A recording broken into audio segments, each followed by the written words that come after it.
पॉलिटिक्सा भितर 1 म्हयनो 2 दीस अशें हें कांय नासता. केन्नाय खंयच्यो गोश्टी घडटा तेन्ना आमीक सगळे मेळूनच युतीचे घटक पक्ष आहा सगळे मेळून आमचे फुडें वतले.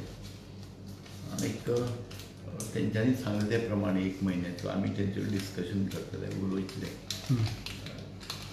कारण ह्यो गोश्टी आमी पेपरांनी स्टेटमेंट करून जावचे ना. पर्सनल संपर्क केलो आमी रिलेशन दवरलें जाल्यार ह्यो गोश्टी सॉल्व जातल्यो. तुमी उलयतले आमी उलयतले तेंचे कडेन म्हाका पक्षा कडेन. हांव नाशिल्लो, हांव कालच 2-3 दीस नाशिल्लो. आमचे बाकीचे सहकारी नांगसर दिल्ली आसा. सो तेंचे कितें व्ह्यूज वा तेंचे कितें इश्यूज आहा ते क्लियर करपाक तुमी तांकां मेळटले आनी क्लियर करून घेतले तुमचे घरसांग अलायन्स पार्टनर्सांचे. सो आनी एक म्हटल्यार की सिद्धार्थान EDCचे चॅरमॅनशिपाक रेजिग्नेशन दिलेलें आसा कित्याक असो न्यूज आसा.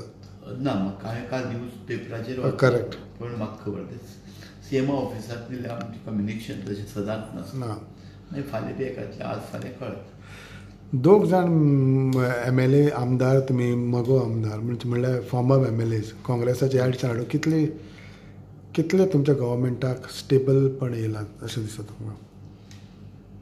सरकार स्टेबल जालें निश्चितपणे आनीक तेजे पेक्षा काँग्रेस वीक जाली.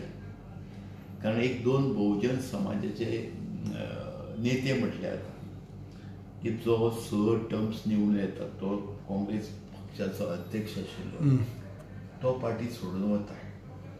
प्लस मांद्रे मतदारसंघात सुद्दां तो एक बहुजन समाजाचोच नेतो तो बी काँग्रेस पक्षांतल्यान भायर सरता. हेजो अर्थ काँग्रेस पक्ष काल आमच्या अमित भाईन सुद्दां म्हटलां की अस्तित्व सगळ्या देशभर अस्तित्व तेंचें ना. तेजोच एक भाग म्हणून गोंयांत तीच परिस्थिती जातली आनी हेजे फुडें ती जातली.